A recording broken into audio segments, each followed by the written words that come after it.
So this is one of those days where a lot of priests just go nuts for this celebration, Holy Family Sunday. This is some priest's favorite, minor Sunday, relatively speaking.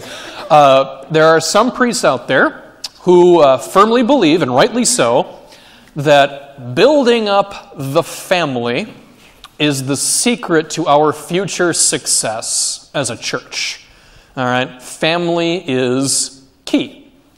And wouldn't you know it, I've got a very fine analogy for us today, all set in my head, because my fictional, hate it when I do that, my fictional book that I'm reading lately is about the American Revolution from the perspective of poor farmers and laborers. So it's about what would the American Revolution have been like for the common American.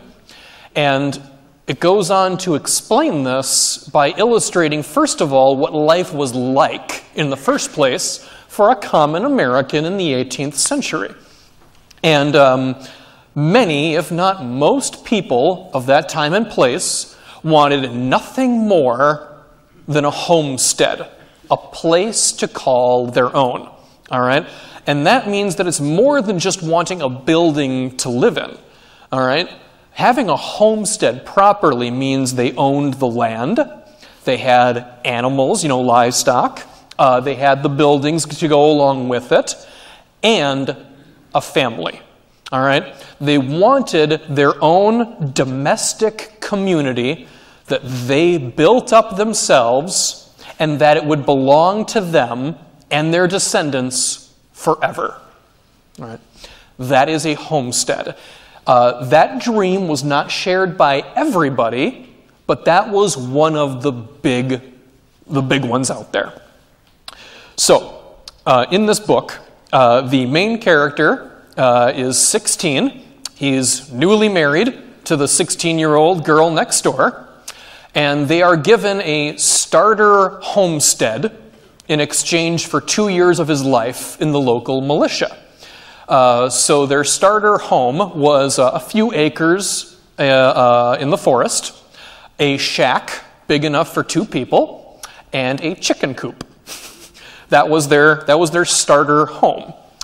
And the biggest problem they had right off the bat is the wife, her name was Mercy, by the way, the wife had to do all the chores alone by herself because he was, 20 miles away doing militia work for weeks at a time. He was never home.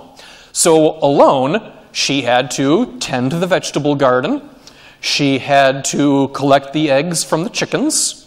She had to chop the firewood. She had to start the fire. She had to cook her own food. She had to mend and wash the clothes. And she had to repair whatever it was that might have broken that day around the homestead.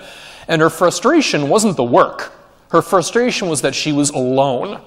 She knew that it would never be a home by herself. She understood that such chores are the nature of building up a home.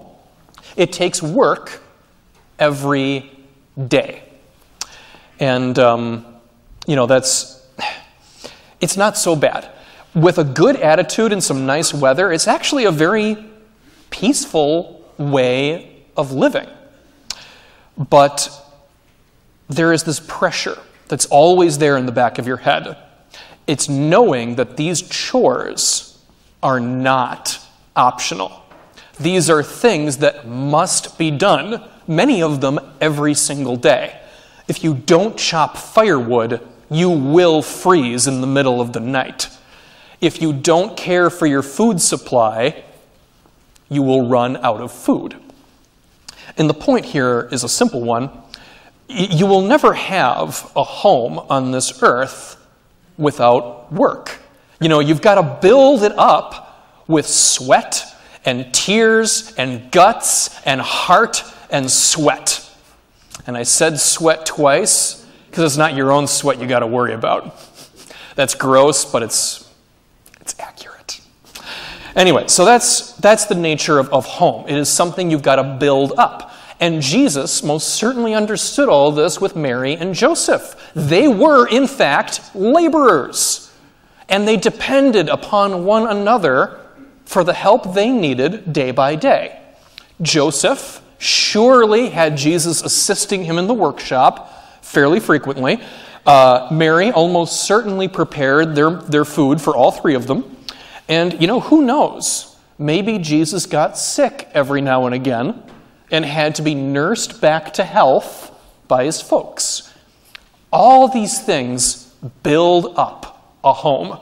Okay? This is what makes the difference between a house and a home.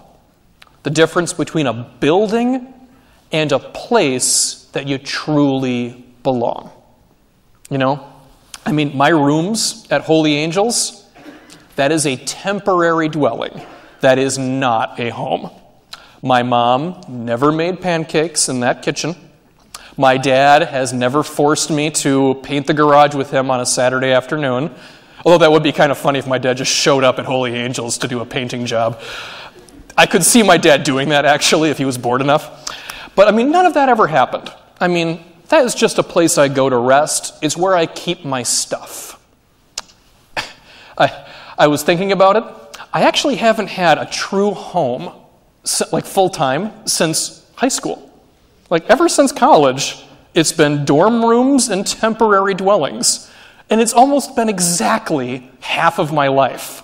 It made me feel kind of like a hermit crab wrapped in holy orders in a way. I don't know. But for those of you that do have a genuine home, I hope that you can appreciate it the way Jesus most certainly did, along with Mary and Joseph. Because as people, we need so much more than shelter. Shelter is just the very basic start. We need community. And that means home and family. So one last thing before we move on with Mass today. A parish is, in fact, a home. If you have a parish, you have a home, in spite of your temporary dwelling that you might be, resting in. If you've got a parish, you have got a home. This is our spiritual home. When we gather, we should be gathering as some kind of mini family reunion, because we are one family in faith. And we owe it to everyone around us to do our best to make this a safe and welcoming place for everybody. That's good, right? That's the way it's supposed to be. That is the perk of being here. But there's a price. There is a price because, like any other true home, there are chores. For one thing, we are certainly called to pool our resources in order to keep the lights on. So you could think of your donations as a parish chore. And, we thank you for all that you're able to give. But there are other chores that are every bit as important. We absolutely must be praying for our community and for the entire world. And that is something Jesus is expecting us to do every single day, whether it's mental prayer or a rosary or whatever. We are called to care for the poor and the needy to the best of our ability. And it is a chore to better ourselves in our understanding of sacred scripture and church teaching. All those are chores. All of those need to be done. But there is one chore out there that is more important than any of the others. And I'm talking about Sunday Mass. Okay? When you come to the altar of Christ with your brothers and sisters here, this is the number one thing that you do that makes this church more than a building. Okay? It is our collective worship at the altar of Christ that is precisely what makes this a house of God. It is what makes this a home. And the Holy Family dwells here with us as long as we gather in peace and in faith. And indeed, that is the secret to our future success as a church.